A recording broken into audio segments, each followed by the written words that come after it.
Olá a todos, estamos começando aqui mais um episódio do nosso podcast Tribuna do Sucesso. Meu nome é Ricardo Alvarenga, estou aqui com meu amigo Larry Borges e hoje estamos recebendo uma referência no direito criminal, um dos maiores advogados do Brasil nessa área, Dr. Hugo Novaes. Seja bem-vindo, meu amigo. Obrigado, Meu amigo, obrigado pelo seu obrigado, tempo de estar aqui muito conosco. obrigado. Obrigado. Pessoal, o Dr. Hugo Novaes é uma referência no direito criminal. Eu posso dizer que ele é meu amigo pessoal e a gente vai começar te perguntando, Hugo. O Hugo, para quem não sabe, ele fez faculdade com a minha irmã alguns anos atrás.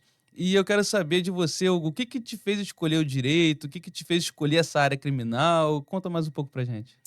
Bom, primeiramente uma boa tarde a todos, é um prazer. Boa tarde, boa noite, bom dia, foi o que Boa. nós falamos aqui antes, porque hoje com a internet as pessoas veem, ouvem a todo momento. Então, você não pode falar bom dia se a pessoa estiver vendo boa tarde. A gente vai se adaptando ainda. Eu sou ainda da era analógica e estou aprendendo um pouco da digital. Mas eu gostaria de agradecer, na verdade, o convite. Para mim é uma honra. As pessoas que me precederam aqui são gigantes da advocacia e eu me sinto lisonjeado. Na verdade, tudo que o Ricardo falou, você divide pela metade porque ele é meu amigo. Faz muitos anos que ele é meu amigo. Boa. Então, como dizem por aí, o amigo não tem defeitos. Verdade. Ele que é um grande advogado, e eu tenho muito orgulho da trajetória que ele está seguindo. Com relação a você, Larry, fica aqui também os meus cumprimentos e meu agradecimento. Obrigado. O podcast é um podcast que está começando já bombando, trazendo só Pô, muito pessoas legal, cara, muito bom. de extrema qualidade. Eu confesso que eu vi e fiquei impactado positivamente, de modo que é uma honra, uma satisfação muito grande. E você me perguntou o que me fez escolher o direito. Eu começo falando a respeito da minha realidade. Eu acho que a minha realidade ela é a realidade de grande parte da população brasileira e grande parte dos advogados. Advogados, e aqui eu digo advogados, servidores, magistrados, enfim, de um modo geral, né? É, eu tive uma vida muito difícil, comecei é, a faculdade de Direito no ano de 2004, que eu começo, mas sem nenhuma pretensão de ser advogado. Eu nem sabia efetivamente o que era ser advogado. É aquela pergunta do primeiro dia da faculdade, Larry. Quem aqui quer ser advogado? Ninguém levanta o dedo, né? Quem aqui quer ser juiz? Todo mundo levanta o Uhum. dedo. Quem quer ser promotor? Todo mundo levanta o dedo. E eu confesso que nem levantar o dedo não levantei, porque eu não sabia absolutamente nada o que eu queria fazer. Nesse Na momento eu verdade, queria ser delegado federal. é mesmo, É. eu não sabia. É claro e evidente que eu sabia que exercer um cargo de autoridade policial, de delegado de polícia, que eu nem chamava de autoridade policial por força de conhecimento do Código de Processo Penal, eu não sabia o que era, mas sabia que delegado era uma autoridade. Uhum. E a realidade a qual eu vivia, eu acredito que ela não me permitia sonhar tanto. É, e aí, quando você me pergunta, num repente, assim, o que te fez seguir a carreira do direito, o que te fez. Eu me recordo, e esse é o pensamento que eu tenho com relação ao fato de eu ter chegado até aqui, era um tio meu que já fazia faculdade de direito e foi o que ele falou, eu tinha como referência, olha, ele estava fazendo direito, acabou que ele, depois terminou a faculdade, ele não seguiu a advocacia, hoje ele é advogado, mas era uma referência que eu tinha. Então, quando eu terminei o ensino médio e eu fui fazer faculdade de direito em virtude de uma orientação, na verdade, buscando uma referência que era esse meu tio. Mas confesso a vocês, sem nenhuma pretensão, eu parti do nada para chegar a um lugar que eu não sabia. E ainda continuo, na verdade, como diz um amigo meu, um grande, na verdade, criminalista aqui do estado do Rio de Janeiro, o doutor Francisco Cordeiro, presidente da Associação Brasileira dos Advogados Criminalistas. Ele, Hugo, a gente está sempre remando. E é o que eu faço até hoje, remando. Então, respondendo a sua pergunta, objetivamente, o que te fez seguir o direito, eu posso sintetizar da seguinte maneira. Não fui eu quem escolhi o direito, foi o direito que me escolheu. E aí é obra de Deus, né? Boa. Caramba, E profundo isso, hein? o que te chama mais atenção hoje, Hugo? A advocacia artesanal ou uma advocacia com um volume maior de demandas? Então, nós conversávamos a respeito disso no off, trazendo essa ideia de analógico para digital, on e off, né? Essa questão da advocacia artesanal para a advocacia em massa. Quando eu ingressei no direito, eu não sou a terceira geração, a quarta geração, a quinta geração da advocacia. E depois eu vou fazer um paralelo com o período que eu estive como vice-presidente da 31ª subseção de Bangu, em que eu entreguei, acho que, 500 carteiras para os novos advogados. E aí tive a oportunidade de enxergar que a advocacia ela é muito heterogênea. E quem me disse isso, numa primeira vez que eu ouvi, foi o atual diretor-tesoureiro da Ordem dos Advogados do Brasil, meu grande amigo e um excelente advogado, um dos maiores do estado do Rio de Janeiro, doutor Fábio Nogueira, a quem eu tenho um enorme carinho, respeito e admiração, e gratidão também. E ele me falou uma certa vez, olha, Hugo, nós precisamos entender, como diretores de ordem, na época eu era vice-presidente de Bangu, que a advocacia é muito heterogênea, ela não corresponde efetivamente à minha realidade. Então, a respeito da advocacia artesanal ou da advocacia industrial, se assim a gente pode dizer, é claro que eu confesso a você que a advocacia artesanal ela te traz, sob a minha ótica, ao meu sentir, sob as minhas experiências do que eu exerci ao longo desses anos, um resultado muito maior do que uma advocacia em massa, de produção industrial. Uhum. Então, e quando eu entregava as carteiras, Patrick, para os jovens advogados lá de Bangu, eu tentava mostrar para eles que a realidade da advocacia ela pode ser muito melhor da que eles viam, de repente, somente a poucos metros dos seus olhos. Ser advogado é bom, Muito. mas que advogar é exercer uma atividade comercial de prestação de serviço. Uhum. E, evidentemente, como toda e qualquer prestação de serviços, se você prestar serviço para 10 pessoas e eu presto serviço para uma, a probabilidade, e aí é uma questão física, uma questão de matemática, uma questão de exatidão. Se você tem 10 coisas para fazer e eu tenho uma para fazer com o mesmo número de tempo, com a mesma qualificação, eu acredito que aquela pessoa que tenha uma atividade para desempenhar, ela vai exercer com mais esmero, com mais atenção do que aquela que tenha 10. Uhum. O que não quer dizer que a que tenha 10 demandas vai ganhar mais do que a que fez uma. Uhum. Não, aí não é uma questão de quantidade igual a qualidade, não. Uhum. A qualidade é que vai te diferenciar com relação, como eu disse, na atividade comercial. Então, eu oriento sempre ao advogado a fazer o exercício da atividade profissional dele com qualidade e não com quantidade. Eu, particularmente, quando inicio a minha advocacia, certamente sem essas referências que eu tenho hoje, sem a experiência prática que eu tenho hoje, eu acreditava que quantidade era melhor que qualidade. E aqui eu digo qualidade em todos os sentidos. Qualidade de buscar o melhor direito do cliente, qualidade de buscar o melhor cliente, qualidade de buscar o cliente que efetivamente dê o valor para o advogado. Sim. Eu não quero 10 clientes ruins. Os 10 clientes ruins eu deixo para o advogado que quer ter os 10 clientes ruins. Eu quero ter um cliente bom.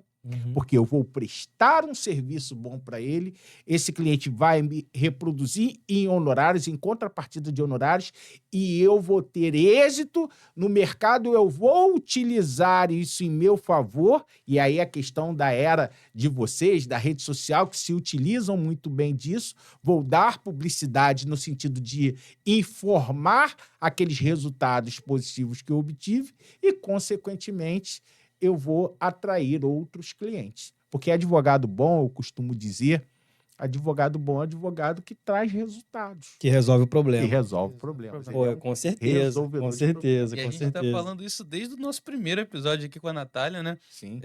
Na verdade, a gente começou agora a conversa, Hugo, e nos seus poucos minutos, a gente tem o quê? Acho que poucos minutos conversando, já me surgiram milhões de perguntas aqui. Milhões.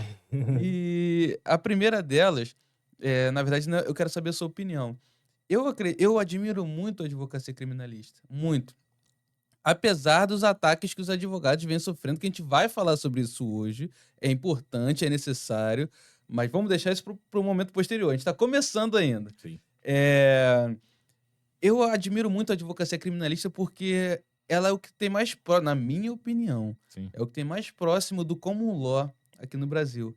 É a advocacia que você mais sustenta, é a advocacia que você mais precisa pesquisar o perfil de um juiz para poder saber qual a estratégia que você vai fazer. Você não faz isso no tributário, muito, se fizer, muito pouco. Se você não faz isso num mandado de segurança, em alguma coisa do direito administrativo, mas no direito criminal você precisa fazer isso. Então, como a Natália disse no nosso primeiro episódio, Larry, existe um glamour da advocacia verdade. criminal. Como que você se vê? Como que as pessoas te dão um feedback a esse respeito? Então, essa é uma informação que, desde o início da faculdade, todos nós temos. A matéria de direito penal, Penal 1, você começa a aprender na faculdade no segundo período, salvo melhor juízo. Já faz alguns anos que eu concluí a graduação, mas se não estiver enganado, acho que no segundo período se aprende Penal 1. Em contrapartida, direito civil, você começa com 1 e termina lá com 8, 9, enfim. Tem dezenas de livros no Código Civil. O Código Civil ele rege as relações particulares. O direito penal é um direito público. E todas as pessoas elas sentem um fascínio pelo direito penal. Isso é evidente, isso é inerente ao ser humano. Tudo que envolve crime, criminologia e etc., nos dá uma atração. Isso é natural. Sim. Isso é inerente ao ser humano.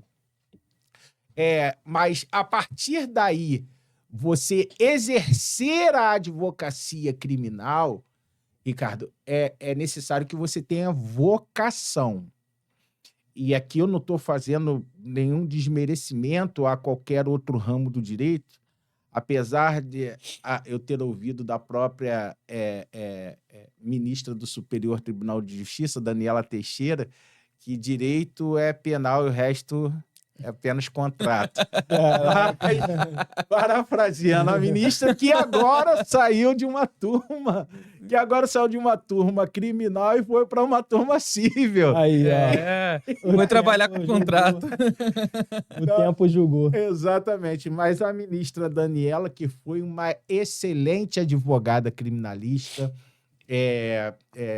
compôs a turma do Superior Tribunal de Justiça e deu decisões muito importantes acerca de determinadas matérias que o Superior Tribunal de Justiça estava ali caminhando, que o Superior Tribunal de Justiça é um órgão muito importante do Poder Judiciário para balizar as orientações jurisprudenciais, e aí depois, se vocês quiserem, a gente pode falar a respeito disso, porque hoje nós temos uma dificuldade muito grande aqui não só no estado do Rio de Janeiro, mas no Brasil de um modo geral, com a questão de uniformizar os entendimentos jurisprudenciais. Você trouxe aqui a questão do common law. Apesar de nós termos uma origem distinta do direito, mas a grande verdade é que, obviamente, hoje nós deveríamos ter um sistema de precedentes mais rigoroso, mas não é o que nós temos. Aqui no estado do Rio de Janeiro se julga de uma maneira, no estado de São Paulo de outra, no estado do Rio Grande do Sul de outra, e o pior, Patrick, nós temos 8 câmaras criminais. Hoje você reza para que um recurso de apelação caia numa determinada câmara e o pior do pior, que caia com um determinado relator. Nós temos 8 câmaras no Tribunal de Justiça do Estado do Rio de Janeiro, cada câmara com 5 desembargadores, e hoje nós temos, por exemplo, 5ª e 6ª câmaras, que são câmaras que procuram, de uma certa maneira, julgar de forma a garantir prerrogativas de cidadãos elencados na Constituição. Já outras câmaras, e aqui eu não vou tecer nenhuma crítica a nenhuma delas, porque é preciso analisar o caso concreto, já não agem da mesma forma. E muitas vezes até dentro da mesma Câmara existem desembargadores que não se entendem, quando na verdade nós deveríamos ter um entendimento único a respeito daquele caso. Não só em uma Câmara, mas... Sem dúvida. Sim. Você não pode julgar... Mas será que dá pra fazer isso, Hugo? Ter um entendimento único, cara? Com uma variedade de juízes e desembargadores pensando diferente? Veja bem, quando nós falamos em tribunal, nós falamos acórdão, ele é um acordo. Uhum. E um acordo que, pelo princípio da colegialidade, as pessoas precisam debater. Se nós, toda vez que você fala em tribunal, Tribunal de Justiça, Tribunal do Júri, Superior Tribunal de Justiça, Supremo Tribunal Federal, são pessoas julgando, é um colegiado. Eu não estou querendo aqui tolir a liberdade de cada julgador de apreciar uma determinada matéria. Não, ele é livre. Até porque existem instrumentos e princípios que permitem uma jurisprudência ser modificada, distinguir, enfim, N situações. Mas eu estou dizendo o seguinte, o que não pode acontecer, a minha crítica, Larry, com relação a um determinado caso de roubo com o concurso de agentes ser julgado com uma pena numa Câmara X e a pessoa ser condenada a 10 anos, e na Câmara ao lado, o mesmo caso, com as mesmas circunstâncias judiciais e pessoas, e a pessoa tomar 6 anos, 7 anos. Isso é inadmissível.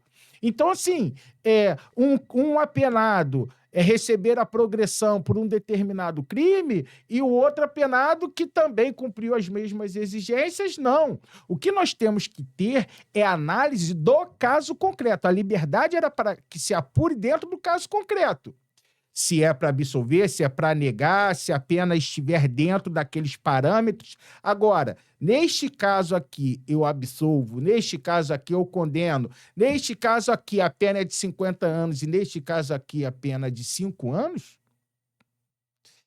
Veja, é preciso que se tenha um balizamento, é preciso que se siga uma ordem, porque senão... e aí... trazendo para o campo de vocês sobre uma determinada questão. Imaginemos que exista uma determinada cobrança em virtude de uma violação de uma cláusula contratual. E aí uma questão que está prevista lá na lei. O juiz tal entende de uma maneira, o juiz entende de outra, em casos exatamente iguais. Isso, para mim, fere, inclusive, a segurança jurídica. O que não se pode acontecer... E aí você levanta muito essas discussões lá no STJ? Total. Nivelamento de interpretações do tribunal aqui no Rio? Sem sombra de dúvidas. Toda hora, né? Esse é, inclusive, um dos fundamentos que ensejam, na verdade, a admissão de um recurso especial. Sim, sim. Que é você apresentar a divergência jurisprudencial. Com a emenda constitucional número 45... de 2004, a partir dela, da reforma do Poder Judiciário, se busca efetivamente esse sistema de precedentes ser aplicado no Brasil. Para que nós não tivéssemos em cada Câmara um julgamento, mas ainda temos. O que o STJ tem falado sobre isso? O STJ, infelizmente... Aqui na tua experiência, claro, né? Aqui no Tribunal do Rio de Janeiro, por exemplo. Veja... Eles corrigem muito ou você tem notado que não?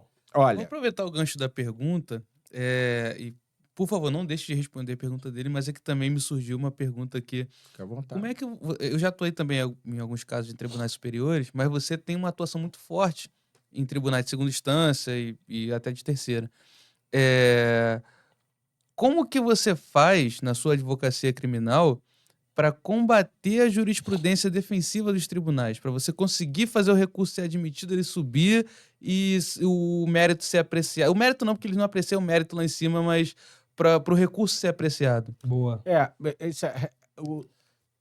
Vamos analisar para fins de admissibilidade do recurso especial. Sim, do Então, resto. vamos ter o STJ como parâmetro, né? Primeiro, você precisa passar... São 2 juízos de admissibilidade. Eu costumo falar, e aqui me perdoem, de repente, a falta de fala técnica. Eu não sou professor, eu sou advogado. Então, eu costumo falar com muita simplicidade, e foi o que eu fiz há 2 dias, na verdade, na terça-feira, que tive a oportunidade de obter uma vitória no Tribunal do Júri, e é preciso que você, no Tribunal do Júri, mencione os fatos, apresente os fatos, fazendo uma defesa de maneira simples, por mais técnica que ela seja. Você falar em legítima defesa putativa para os jurados, muitas vezes são pessoas esclarecidas, mas naquele caso concreto é preciso que você fale com simplicidade. Então, eu digo o seguinte, que para que você remeta um caso para o Superior Tribunal de Justiça é algo muito difícil, porque são 2 juízos de admissibilidade. Primeiro, aqui, para os casos de processo penal, que é a minha área, compete a 2ª vice-presidência, que faz os juízos de admissibilidade dos recursos especiais e ou extraordinários. Então, remete-se para a 2ª vice-presidência. Você tem que apresentar um dos requisitos que compete ao Superior Tribunal de Justiça apreciar essa situação, e tem súmula, salvo engano, se eu não estiver equivocado, a súmula 182 do Superior Tribunal de Justiça, que diz que não pode o Superior Tribunal de Justiça reapreciar fatos. Súmula 7, né? A súmula 7, ela fala também a respeito de direitos, mas a súmula 182 também fala. A súmula 7 é a malfadada, né? Sim. É a que todo mundo apresenta, mas a 182 fala algo que eles também a apresentam respeito lá disso. para não... Já é um modelo. Já é um modelo deles para não receber, né? E eu digo para todos os advogados, todos, quando eu tive, Larry e Ricardo, essa experiência de apresentar um recurso especial ou extraordinário, eu pergunto a cada colega que estiver ouvindo esse podcast: qual foi o colega que foi despachar com a 2ª vice-presidente? Difícil, hein? Qual foi o colega que foi bater lá na porta da desembargadora e mostrar para ela: desembargadora, estou apresentando esse recurso especial extraordinário e mostrando para a senhora que tem violação de lei federal. Estou mostrando para a senhora que, nesse caso concreto aqui, foi pedida a realização da perícia num determinado crime que deixou vestígio, sendo certo que o artigo 158 do Código de Processo Penal estabelece que todo crime que deixa vestígio será obrigatória a realização da perícia direta e ou indireta. E nesse caso aqui, eu estou lá desde o início, desde quando a autoridade policial apreendeu essas câmeras desse crime, eu estou pedindo para que ela seja remetida para a perícia oficial, não é para o analista do Ministério Público, não é para o técnico do Ministério Público que emitiu o parecer. Faça uma perícia oficial, e perícia oficial é aquela que está prevista no Código de Processo Penal. São os peritos da Polícia Civil do Estado do Rio de Janeiro ou da Polícia Federal. Não são os técnicos do Ministério Público dizendo lá o que deixa de fazer no âmbito do procedimento investigatório criminal. Isso é assistência técnica, que eu também, como investigado, como representante do investigado, tenho a prerrogativa de apresentar, contratar um perito, contratar um parecerista. Nós tivemos um professor aqui de direito administrativo que falou que trabalha no âmbito de elaboração de pareceres. Eu vou lá... Eu fico feliz que você está acompanhando o podcast, né? Tá acompanhando, tá acompanhando. Fico muito feliz. E agora que eu já te cortei de novo, quebrando aqui o protocolo, eu já tive a oportunidade de ver o Hugo sustentando no tribunal. Eu não lembro. Quando? Eu tava no seu escritório, Ah, eu tinha acabado de chegar no seu escritório, a gente ia fechar aquele contrato que a gente fechou Sim. uma vez, sim. que foi o maior contrato que eu já fechei na minha vida. A Foi- Receita Federal. Eu sempre lembro desse contrato. Que não me ouça. Foi o maior contrato que eu já fechei na minha vida. Foi em parceria com o Dr. Hugo. Opa. Eu tinha acabado de chegar no escritório dele e ele estava sustentando para os desembargadores, mas de forma virtual. E me chamou muito a atenção, e com certeza já chamou a atenção de todo mundo que está assistindo a sua oratória. Eu achei interessante que existem técnicas de oratória, né? Muitas técnicas. Por exemplo, tem uma das técnicas que você sabe que a pessoa não está prestando atenção, você interrompe, faz uma interrupção, um silêncio programado para a pessoa romper a inércia do barulho que ela não está ouvindo, para ela te olhar e você prosseguir. Mas tem uma outra que me chamou muita atenção, que é você direcionar a fala ao desembargador. Que você falou, não sei o que lá, desembargadora fulana de tal. Você faz muito isso, eu vejo, eu te acompanho muito. Então, como que você costuma usar essa oratória nos tribunais? Quais são as técnicas que você usa? Tem alguma técnica específica? É tudo improvisado? Como é que funciona? A sua pergunta foi bastante interessante. E para mostrar uma linha de organização do que eu falo e provar que é verdade, tudo foi acontecendo na minha vida de maneira intuitiva, né? Eu fui tateando ali e as coisas foram acontecendo, como grande parte da advocacia. O que eu procuro fazer é falar para os meus colegas, sobretudo os mais jovens ou mais experientes, aquilo que deu certo para mim. Porque eu acho que tem espaço para todo mundo. Você não precisa esconder o jogo. Deu certo para mim, eu falo. O cliente que entrou no meu escritório, ele não vai sair para bater no céu, a não ser que tenha alguma razão específica. Mas dizem que eu tenho algum tipo de habilidade na fala corporal, expressão, aí alguma coisa que, de repente, Deus deve ter me dado. Natural. Falar da minha natureza. Quando você olha para uma pessoa, você sente simpatia por ela e por outras não. Às vezes você se engana, acha aquela pessoa meio fechada. Isso depende muito das circunstâncias do momento. Mas no meu caso em específico, sim, eu procurei desenvolver certo tipo de linguagem para o que eu gostaria, para que a comunicação ela se tornasse mais fácil.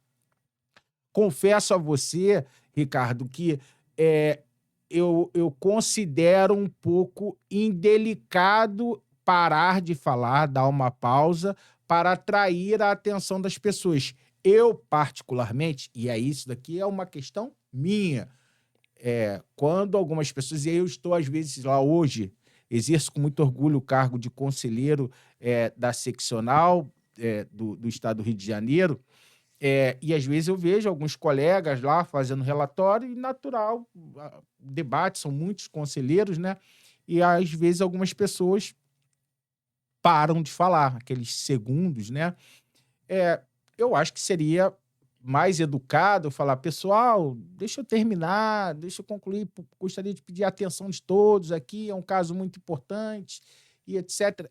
Isso seria uma técnica minha, porque eu acho, se eu estiver desempenhando o meu voto de conselheiro e quisesse atrair o voto dos demais colegas, num caso colegiado, eu não ficaria em silêncio como forma de fazer uma espécie de repreensão a eles, porque eu acho que isso os afastaria, criaria alguma situação constrangedora. Então, eu me utilizo muito do vocativo. Mas já tive também alguns desembargadores, teve um determinado desembargador que eu falei o nome dele mais de uma vez. Desembargador, veja bem, desembargador fulano de tal, somente como retórica. E aí, quando ele foi fazer o voto dele, quando ele foi externar o voto, ele falou, olha, doutor, eu prestei muito bem a atenção na sua fala, apesar do senhor acreditar que eu não estava prestando atenção. E não era a minha intenção, e eu pedi, obviamente, a ordem ali, A palavra, falei, de modo algum, excelência, isso somente é um cacuete. Chega a ser um cacuete, Teve que falar que era um caguete. Eu vou falar como eu vou falar. Veja bem, Larria, é meu. Então, eu integrei isso às minhas falas e você pode ver todas as sustentações que eu faço, eu me utilizo do vocativo. Aprendi com alguém, vendo alguém em alguma oportunidade, não me recordo, e passei a ter isso. E eu acredito que tenha dado certo. Legal. Vamos falar Dá de... certo sim, dá certo, porque chama a atenção de quem tá conversando com você, sim, né? A pessoa sabe dela, né? Então, é engraçado às vezes, né? E às vezes os desembargadores, a gente vai encerrar para começar outro assunto, mas às vezes o desembargador tá mexendo no celular lá e tu... Veja bem, desembargador Larria. Aí o cara... Porque então funciona. Funciona porque gera aquele negócio que, cara, se eu não tô prestando atenção no que ele tá falando... Falando meu nome aqui. Ele vai me cobrar isso que eu tô falando depois. Eu vou precisar votar. Então isso é uma boa técnica. Sim, sim. Ô, Hugo, em qual momento, cara, você percebeu que a demanda, ela cresceu, já não dá mais só pro Hugo, advogado, administrar? Preciso contratar alguém, estagiário, um assessor. Quando que isso aconteceu? Você se lembra o ano? Eu me recordo bem. Na verdade, eu vou compartilhar uma experiência com vocês de maneira pública que eu só falo para poucas pessoas, né? Estou lisonjeado. Não, mas eu acho que isso precisa ser externado para que as pessoas... Esse nosso bate-papo ele vai chegar em alguém e eu acredito, de fato, que alguém possa se sentir estimulado. Eu recebo com muita humildade qualquer elogio, convite para vir aqui. Mas, como eu disse, eu estou remando, estou na caminhada, eu sou igual aos meus colegas e, enfim, não é porque eu tenho mais tempo, menos tempo de advocacia que eu vou ser melhor ou pior que alguém. Não, um tempo de carteira não quer dizer absolutamente nada. O que tem a dizer é a sua dedicação naquele determinado caso. Então, no meu caso em específico, essa virada de chave, eu me recordo bem, eu comecei a advogar, salvo engano, foi no ano de 2009. E aí, 2008 para 2009, alguma coisa assim, foi 2009. E naturalmente, eu não tinha um segmento para ir, de advocacia criminal e etc. Não sabia para onde ir, não sabia o que me daria resultado, até porque eu começo a advogar em Bangu e eu não tinha muitas referências, ou melhor, não tinha nenhuma referência na advocacia. Alguém que chegasse para mim e falasse assim, menino, vai dessa maneira, dessa forma, apesar de ter me dedicado bem à advocacia na faculdade. E aí, e ter começado, e aqui eu lembro muito bem, a doutora Marcela Barros, que era uma defensora pública lá da primeira vara de família, lá do Fórum Regional de Bangu, da Defensoria, ela me deu oportunidade desde o início, quando eu comecei a faculdade, eu fui trabalhar lá na Defensoria. Então, já passei a ter essa relação com o atendimento, que na Defensoria Pública é uma verdadeira escola. Com certeza. Imagino. E eu atendia vara das famílias, eu era até um bom entendedor da matéria. Uhum. E quem me deu essa oportunidade foi a doutora Marcela, que é minha amicíssima até hoje, e depois passei a advogar. Quando passei a advogar, passei a pegar tudo. A pessoa tropeçava na rua, eu processava. A pessoa espirrava, eu processava. Eu peguei a era do papel, né? Uhum. Então, o que eu fazia? O cara chegava lá no meu escritório, subia lá no meu escritório. Meu escritório começou um calçadão de Bangu. De lá da minha sala, eu escutia chip da TIM, da Oi, da Vivo. Enfim, que não sei se pode falar. Pode, claro falar. Que pode. Chip da Eles TIM, que lutem. da Oi, não sei o que. Eu peticiono lá. E pra chegar na minha sala, bicho, tu tinha que passar por um cara que comprava e vendia ouro, Jesus. entrava pelo cara que fazia empréstimo consignado pra chegar na minha sala. Design de Só vitória. sobrancelha. Porra, Cheio uma galera. era uma coisa... Não estamos desmerecendo essas Não, profissões não, nessas não, atividades. mas é Não, é bom a gente deixar claro. Pelo contrário. E eu me lembro, É um bom começo. eu me lembro bem, essa é uma parte interessante, eu me lembro bem, já vou responder a sua pergunta da virada de chave, mas eu me lembro bem que aí, pô, era tanta coisa, ouro, e ali no meio, né, do calçadão de Bangu, Caçador popular, né? que eu tive que contratar alguém para fazer uma placa, né, para colocar advogado, assessoria jurídica. E aí eu contratei o mais barato, que era o que eu tinha condições de fazer e tal, enfim.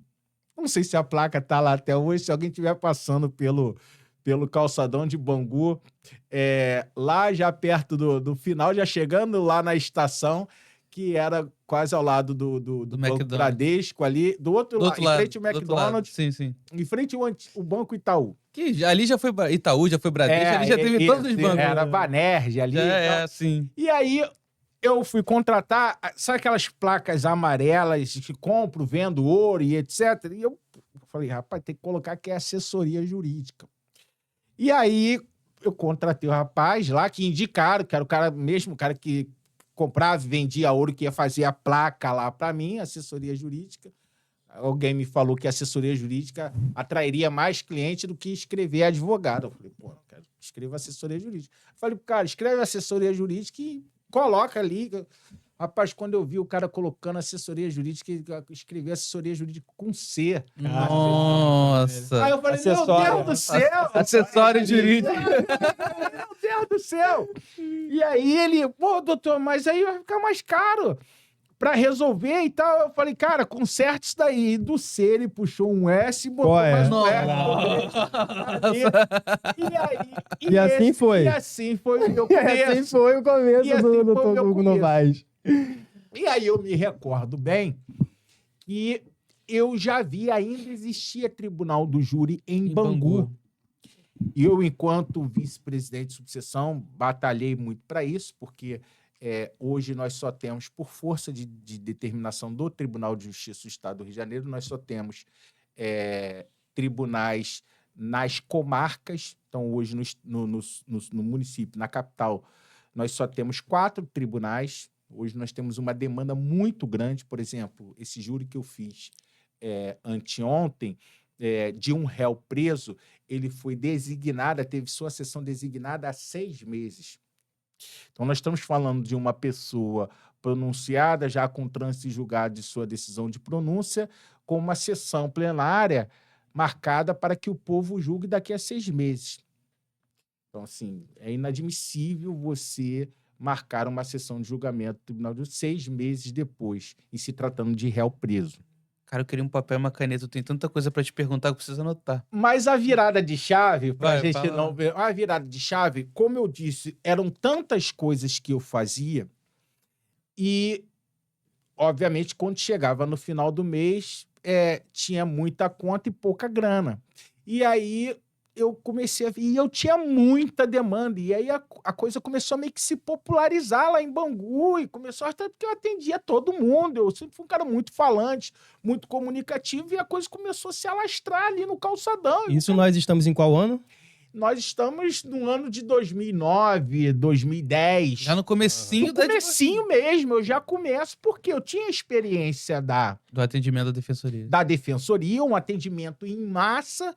Eu era uma pessoa muito rápida para fazer as coisas. Boa. E eu começo atendendo tudo. Então, eu estou falando da era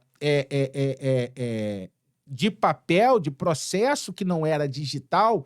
E a pessoa muitas vezes vinha se entrevistar comigo e eu já colhia os fatos dela ali. Uhum. E Do jeitinho que deve ser, né? do Inclusive. jeito que deve ser. Iura no vit cura, o juiz conhece do direito, dá-me o fato que eu lhe darei o direito. Uhum. Era qualificação, fatos e fundamentos já e sem pedido. Uhum. E nisso eu ajuizava no juizado especial civil, eu ajuizava 300 ações por ano, 400 ações por ano. Era uma coisa assim, absurda de demanda. E aí, só que o que acontecia? Muitas vezes a pessoa ia ali no banco Itaú e ela descobria que tinha uma cobrança indevida na conta dela. E quando ela saía dali, ela passava ali, tropeçava e via o acessório e a jurídica. E aí ela subiu, e eu já falava pra ela, minha senhora, tá errado. E pedia o extrato dela, vai lá, tira o extrato. Agora ela tirava o extrato, já subiu, já tirava a cópia. Cara, isso inclusive que é a parte boa da advocacia presencial, cara, porque é ágil, é mais de boa, é mais... A advocacia virtual, ela dificulta muito isso, cara, sabia? Dificulta. Eu fazia o processo na hora, Larry. Enquanto Porra, eu na hora. estava, Cara, isso enquanto eu isso estava excelente. tomando o depoimento do cliente, eu já estava fazendo os fatos. Uhum. E aí, quando ele saía dali, e essa é a virada de chave, quando ele saía dali, na verdade, ele tinha saído da casa dele para ir ao banco. Uhum. Quando ele voltava, Já voltava ele pra cá com o número do processo né? e a audiência Caraca. designada. Caraca, E maneiro, eu falei, cara. pô, bicho, cara, isso é o máximo. Eu consultava... É óbvio que você tá falando de Jack. Tô falando de Jack. Perfeito. Jack. E, por vezes, naquela época, não tinha...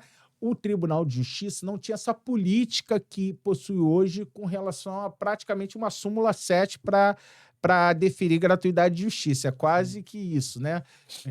Isso é uma questão que a Ordem dos Advogados e o próprio Conselho têm se voltado muito para isso, porque isso dificulta o acesso ao Poder Judiciário. Isso é uma questão constitucional. Quando você eleva as custas e a taxa judiciária e você traz um rigor muito grande com relação à gratuidade de justiça, à concessão de gratuidade de justiça, você limita o acesso das pessoas, porque as pessoas passam a ter medo de ajuizar a ação Sim. e perder. Não... Eu recebo muitas perguntas como essa.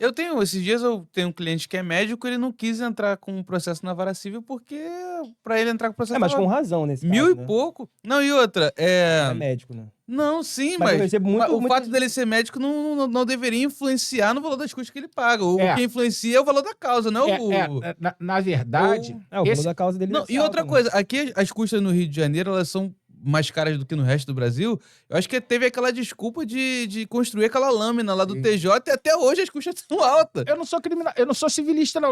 Eu sou criminalista. Mas como eu tenho a experiência, me desculpa a interrupção, Larry, e eu me recordo bem, teve um movimento aqui chamado Movimento dos Advogados Unidos, que eu fiz parte lá na época. Eu sempre fui Eu me uma lembro pessoa... disso. Isso foi, acho que foi em 2011, 12, a respeito do dano moral, quando o Tribunal de Justiça sim. criou Mero a aborrecimento. malfadada súmula do mero aborrecimento, né?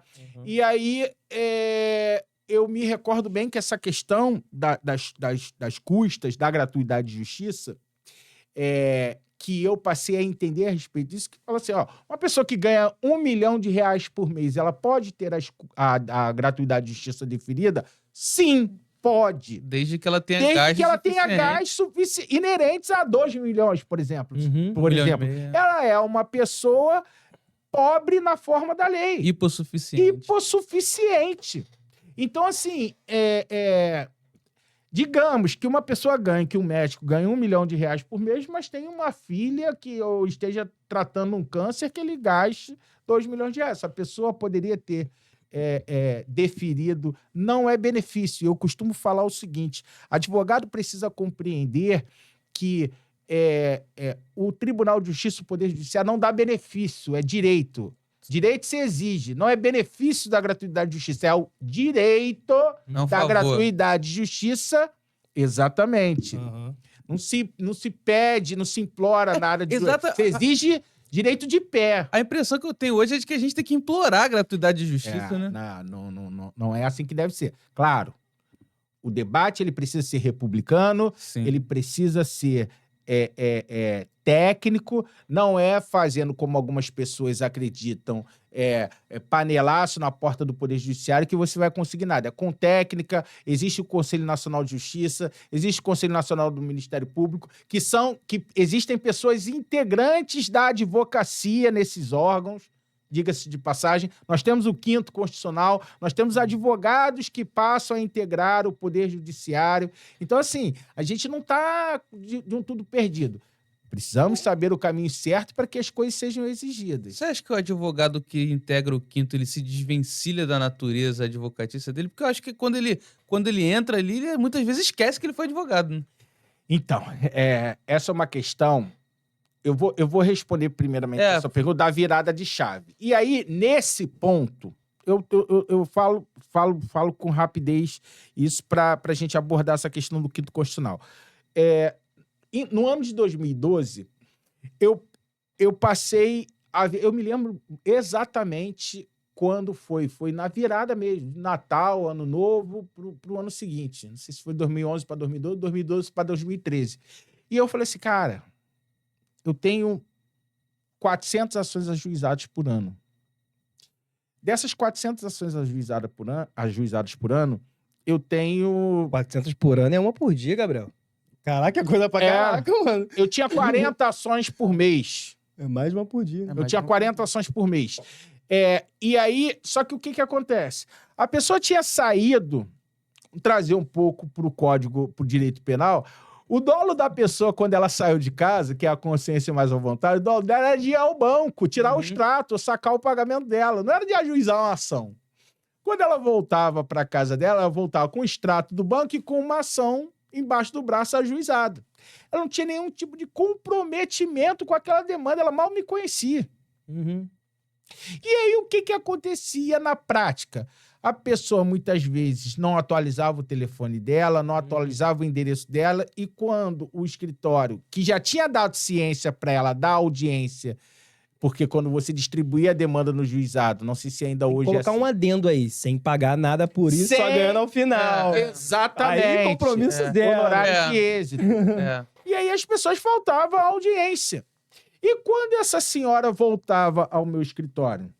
Ela voltava ao meu escritório quando ela recebia a correspondência do Tribunal de dívida Justiça ativa. cobrando... Caraca, mano, isso é muito ruim. E aí eu comecei a falar assim, cara, não é possível que esse modelo que eu adotei, ele seja o correto. Mas isso daí já era...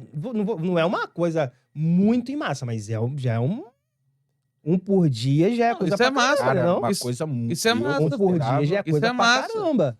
Isso é massa, pô. É massa isso, Ricardo? Muito massa. Eu me recordo que uma vez um bom advogado civilista falou para mim que uma média de processos ajuizados para que você mantenha um bom padrão econômico eram 50 ações por ano. Não sei. Caramba, é mesmo? 50. Mas ações... Depende pra caramba. Você boas, não vai pegar boas, 50 ações de Jack. 50. E aí uma outra pessoa me falou que a manutenção de 100 processos. Manutenção de 100 processos no juizado faria com que a pessoa tivesse um bom resultado financeiro. Isso foi uma pessoa que trabalhou no JEC e o outro que era um civilista.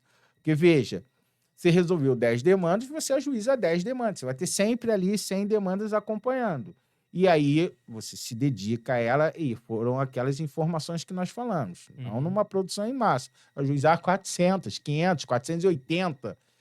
É humanamente impossível você fazer um trabalho de produção de provas, de sozinho, orientar. Não. Exatamente. Então, assim, e aí eu vi que eu gastava muito papel, gastava muito Mas até então tempo. você estava sozinho?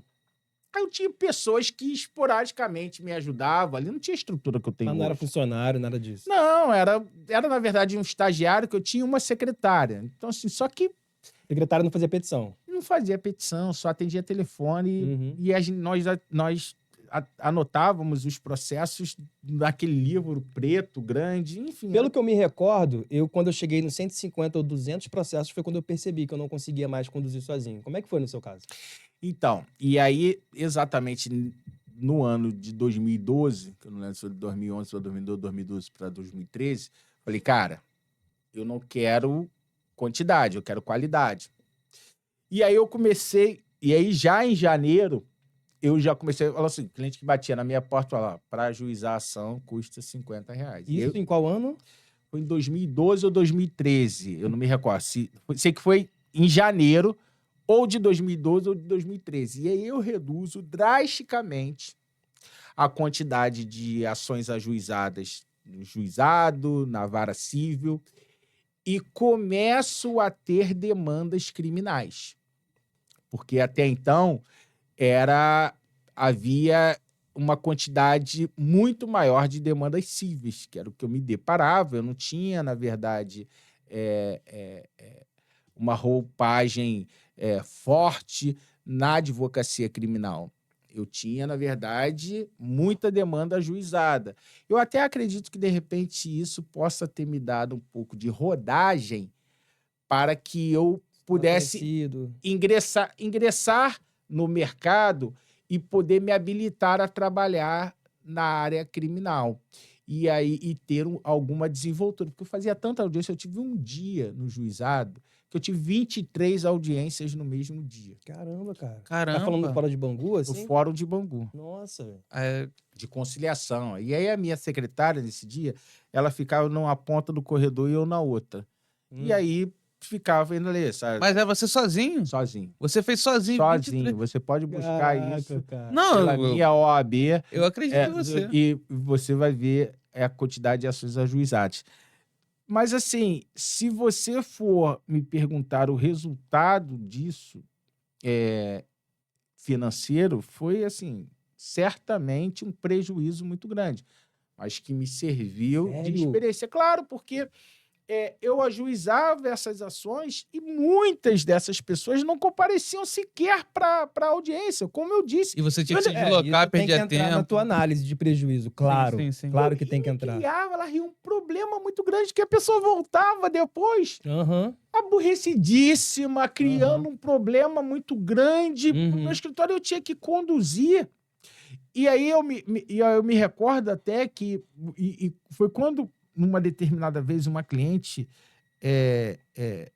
com ou sem razão, não vou fazer juízo de valor, chegou ao meu escritório, a senhora ajuizou a ação e tal, e faltou a audiência, foi condenada nas custas, só que nesse caso concreto, como só teve a distribuição, não teve a atividade do juiz, o Tribunal de Justiça cobrava também taxa judiciária. Uhum. E nesse caso não tinha que cobrar, e eu me lembro que eu fiz um requerimento, olha, deverá ser excluída a taxa judiciária, porque nesse caso não teve nenhum tipo de prestação jurisdicional. E aí, ela foi isenta da taxa judiciária e não pagou. E aí depois e aí amenizou, um exemplo. De R$1.000 que ela tinha que pagar, ela foi e pagou 200. Uhum. E aí a coisa já melhorou e eu passei a não fazer mais isso. Então, isso não foi uma coisa que aconteceu com vários clientes seus, cara, exatamente por conta dessa velocidade que você imprimiu no teu negócio lá no início, né? Atuando de uma forma mais generalista, né? Isso te retornou alguns problemas. Cara, que interessante, eu nunca tinha ouvido um advogado falar sobre esse tipo de problema, já aconteceu comigo, Sim. de o cliente ser condenado por alguma razão. Ricardo, fala comigo, quer perguntar alguma coisa específica? Mas você Muita. falou do quinto. Quero perguntar um monte de coisa. Você falou do quinto. E aí, para trazer, para a gente não perder, você falou do quinto constitucional. Eu aprendi uma coisa com a doutora Marisa Gaudi, que também vocês podem convidá-la, que é ex-presidente da Caixa de Assistência dos Advogados. Da Card, né? Eu sei quem é. Ela sempre falou para mim o seguinte, olha, Hugo, quando a gente quer mudar alguma coisa, a gente tem que estar dentro. Então, assim, você está criticando a OAB que não faz nada. Então, faz o seguinte, se habilita lá para fazer parte de alguma comissão e etc., para você poder mudar. O trabalho dos dirigentes de ordem são trabalhos abnegados, gratuitos. Então, eu não recebi nada para estar aqui. Eu vim de maneira voluntária para externar para o nosso público, para os nossos colegas, para que isso, as minhas experiências, para que isso fortaleça a classe. Uhum. E eu acredito que esse seja o propósito de vocês também. Sim. Então, assim, com relação ao quinto constitucional, como eu venho de Bangu, como uma realidade muito difícil, eu via com outro olhar. Mas, a partir de agora que eu faço parte do conselho, tendo sido por 2 vezes diretor de subseção e fazendo parte do Sistema Ordem, eu vi que é necessário. Veja, Ricardo, eu não estou falando aqui que o sistema é perfeito, que todo mundo que veio do quinto... Existem desembargadores horríveis que viram, de fato, as costas para a advocacia quando passam a integrar o quinto constitucional. assim como devem ter desembargadores que vêm do quinto pelo Ministério Público, que devem também deve virar virar as as costas, costas sim, para os promotores ou o defensor público. O último defensor público que virou desembargador, salvo melhor juízo, foi o Marco Aurélio Bezerra de Mello. Não temos muitos defensores que viraram desembargadores, porque precisam concorrer pela vaga da Ordem dos Advogados do Brasil. sim. E aí, o que acontece? Isso é natural. Tivemos recentemente, há poucos meses, 2 advogados que passaram a integrar o quinto constitucional passaram a integrar o Tribunal de Justiça por indicação do quinto. E um deles foi o desembargador Beto Direito, que eu encontrei anteontem, quando fui fazer o júri. Sim. Então, eu estava indo almoçar no 4º andar e Sua Excelência, o desembargador, quando me encontrou, parou. Ele já é desembargador. Ele parou para falar comigo, apertou minha mão. Hugo, como é que você está? Legal. Falei, ô, Excelência, tudo bem? Como é que está? Ó, e ele falou para mim, as portas do meu gabinete estão abertas. Não é que vá haver uma prerrogativa que não existe para mim, em detrimento de outro. Não, ele disse que as portas estão abertas para a advocacia. Ele só está exercendo a magistratura, mas que ele é advogado há 35 anos. Então, assim, não é só dessa forma crítica como dizem. Eu acho que existem pessoas boas também. Sim. Vamos lá, então você fez uma boa trajetória aí, fez uma trajetória até atípica, na minha visão. Não sei se é atípica porque fisicamente, quando as coisas eram mais físicas, eu não sei como funcionava bem. Até tive 2 advogadas em casa, mas não acompanhei muito isso. Como é que foi essa sua transição para o direito criminal e como é que você escalou a sua advocacia criminal? E, enfim, eu queria até perguntar algumas coisas sobre valores. Sim. Porque uma vez chegou um júri pra mim e eu cobrei 200 mil. Não sei se eu cobrei pouco, não sei se eu cobrei muito. Não, perguntando. O propósito é esse. Ai, cara, olha, muito engraçado. olha, meu amigo, não, cara, muito mas engraçado. essa pergunta ela é maravilhosa. É muito boa, cara. Porque, trazendo o que o Fábio Nogueira, nosso atual diretor tesoureiro, falou para mim lá atrás, e no início da conversa eu mencionei que a advocacia é heterogênea, ela permite que você cobre 200 mil e que um outro colega cobre 1 milhão, 50 mil, enfim, 10 mil. A única coisa que o advogado não pode fazer é cobrar menos que a tabela da ordem estabelece. Pô, então manda prender todos os advogados. Mas veja bem. Caça a OAB de todo mundo. Veja bem. É violação ético-disciplinar Caraca, que coisa, cobrar né, cara? menos do que a tabela da ordem estabelece. E salvo melhor juízo, se eu não estiver enganado, se a tabela, se na minha cabeça não estiver defasada, salvo melhor juízo, aí depois o pessoal confere aí. Eu acho que para fazer a sessão plenária, eu acho que custa 14 mil. E com a devida vênia, se eu estiver aqui, daqui a pouco a gente pode ver na tabela. Pode cobrar mais, mas não pode cobrar menos. Pode cobrar mais, mas não pode cobrar. Pode cobrar muito mais. Ah, Pode muito cobrar mais. quanto? O céu é o limite. Sim. A advocacia, na verdade, é uma atividade econômica. Quanto é que custa uma gravata? Ela custa desde R$50 a R$1 milhão. A gravata de uma grande grife internacional. E se essa gravata tivesse sido utilizada pelo Michael Jackson? Pronto. Quanto é que custa? Então, veja, a advocacia é como se ela só estabelece os valores mínimos para que a nossa atividade ela se mantenha no status que nós merecemos. A advocacia é muito importante para a sociedade. É a maior representante da sociedade civil organizada. Não existe de maneira nenhuma. Ah, com certeza. Não existe de maneira nenhuma. Não existe. Pode fazer o que for. A magistratura pode dar 10 voltas, o Ministério Público pode dar 50, mas para condenar alguém precisa ter sentado ali do lado dele um advogado. E aqui eu digo advogado no sentido amplo, defensor público e etc. Uhum. Não existe processo sem advogado. Você pode fazer o que você quiser. Qualquer coisa que você faça sem um advogado é ferir o devido processo legal. E ferir o devido processo legal é um processo nulo, inexistente. O processo não é um fim em si mesmo, eu não posso. Segundo o professor Alexandre Moraes da Rosa, no guia Teoria dos Jogos, segundo o guia do processo penal, de acordo com a teoria dos jogos, ele diz o processo ele não pode ser um instrumento para validar uma pretensão já definida, digamos. O processo penal, o juiz, ele recebe aquela informação do Ministério Público a respeito de uma violação de uma conduta de uma determinada pessoa. E o juiz já está predisposto a condenar e ele só utiliza o processo como um instrumento. Ele diz, não, a presunção é de inocência. Todo réu inicia o processo com a certeza da absolvição. Qual foi o valor mais baixo e o valor mais alto que você cobrou no júri? Essa eu quero saber. Valor mais baixo, eu já fiz advocacia pro bono.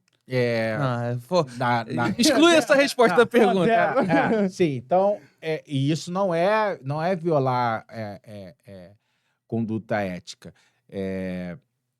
Assim, eu me recordo do primeiro júri que eu fui fazer. E esse eu não vou falar por uma questão ética, porque algumas peculiaridades ocorreram, mas eu me lembro que o primeiro júri que eu fui fazer, eu cobrei R$50 mil. Só que o cliente morreu e não me pagou. E a partir daí, eu fui analisando caso a caso. Por quê? Porque o júri ele tem uma especificidade. Como é o povo quem julga... Eu já fui jurado no tribunal de júri. Já foi? Já maneiro, cara. Espero que tenha absolvido, né? Tacou-lhe o pau na condenação. Eu fiquei até 3 horas da manhã revoltado, mas não foi por causa disso. Foi porque as pessoas, no meu entender, realmente tinham cometido crime doloso contra a vida. A sua vantagem é que você não precisa justificar porque o jurado, ele julga conforme sua consciência, né? Daí porque uma coisa muito interessante que eu disse anteontem, a promotora de justiça do caso, ela disse, existiam, por exemplo, 10 provas no caso. Ela só levou 4 provas para os autos. E ela deixou a prova pericial, deixou outras testemunhas de fora, deixou a prova documental. E aí eu questionei, olha, quem tem que provar é o Ministério Público, que essas provas, por meio dessas provas. Ela falou o seguinte, na réplica dela, eu não preciso provar nada porque eu já estou satisfeita com as 4 provas. Eu virei para os jurados e falei, vejam, olha o tamanho da prepotência dela, porque você não pode ocultar dos jurados, que são juízes constitucionais, o destinatário da prova, nesse caso, são os jurados. Você não pode ocultar 1 ou 2 provas. Diz o Código de Processo Penal que todas as provas, se elas existirem, elas têm que estar no processo penal, para que os jurados eles possam avaliar para condenar ou absolver o réu. Beleza, vamos fazer as perguntas rápidas. Vamos lá. Hugo, quais são os casos mais famosos que você tem?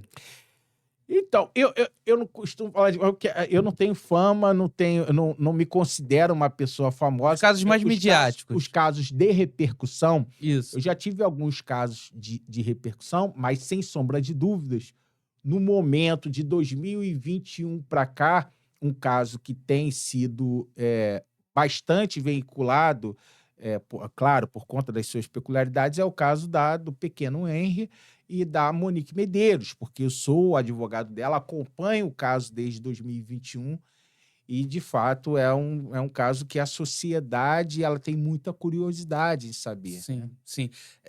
Hugo, deixa eu te fazer uma pergunta.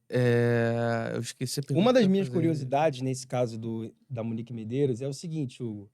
Aí é uma questão mais de stand-by. Onde é que você estava, cara, quando você recebeu esse telefonema? Como que foi esse teu dia até o fechamento desse contrato aí? Então, esse caso foi o seguinte, eu estava... Claro, eu já tinha acompanhado o caso quando ele tinha acontecido, até porque a Monique Medeiros estava assistida por outro colega no início, as defesas eram únicas. Eu lembro disso. Eram únicas, mas... E o que eu considero um grande equívoco para esse caso, e já falamos publicamente que a Monique Medeiros deveria, desde o início... ter um advogado específico, e foi isso que gerou, sob a minha ótica, alguns problemas que ela passou a ter com relação à opinião pública, no decorrer desse caso todo. Mas eu me recordo que eu estava na unidade prisional, numa unidade prisional lá em Japeri, fazendo atendimento a um determinado cliente, quando uma parente dela me ligou. E aí eu sabia que tinha advogado, e por uma questão ética, eu falei, olha, vejam com o advogado, se vocês tiverem interesse em trocar de advogado, aí sim vocês me procurem. E no dia seguinte teria reprodução simulada dos fatos. E aí eles acabaram não me ligando, e ela ainda estava, salvo o melhor juízo, em liberdade, estava em liberdade, porque o fato aconteceu do dia 7 para o dia 8 de março de 2021, e ela foi presa em abril de 2021, um mês depois. E esse caso deve ter te dado uma repercussão muito boa, porque é um caso muito midiático, muita pressão política, e você conseguiu soltá-la. Então, nós tivemos esse caso, primeiramente, eu começo falando, a Monique Medeiros é inocente. A Monique Medeiros não praticou nenhum tipo de conduta que tenha dado ensejo à morte do pequeno filho dela. Para que alguém cometa o crime, existe um fato típico, ilícito, culpável. Dentro do fato típico, nós temos a conduta, o nexo de causalidade e o resultado. O primeiro elemento do fato típico, que é a conduta da Monique Medeiros, ninguém sabe descrever. Todo mundo que você pergunta, Monique Medeiros matou o seu pequeno filho? Todo mundo fala não. As pessoas, na sequência, por uma questão de experimento social, dizem, mas permitiu que matasse. É isso que as pessoas dizem de um modo geral. Além dela não ter matado, ela não permitiu que matasse. Porque, veja, todas as acusações do Ministério Público com relação à tortura do pequeno Henry, neste caso, elas aconteceram, segundo o que o Ministério Público fala, na ausência da Monique. 3 torturas que o processo apresenta para o ex-companheiro da senhora Monique e ela na modalidade omissão. No dia 2 de fevereiro, no dia 12 de fevereiro e na última semana de fevereiro. O Ministério Público oferece denúncia em desfavor dela com relação a torturas do dia 12 de fevereiro de 2021 e na última semana, que ninguém sabe qual foi o dia. E todas elas no dia que a senhora Monique não estava dentro da sua residência. O Hugo, até peço milhões de desculpas, mas a gente vai ter que encerrar porque a gente foi comunicado aqui. Mas como mensagem final, isso eu preciso falar.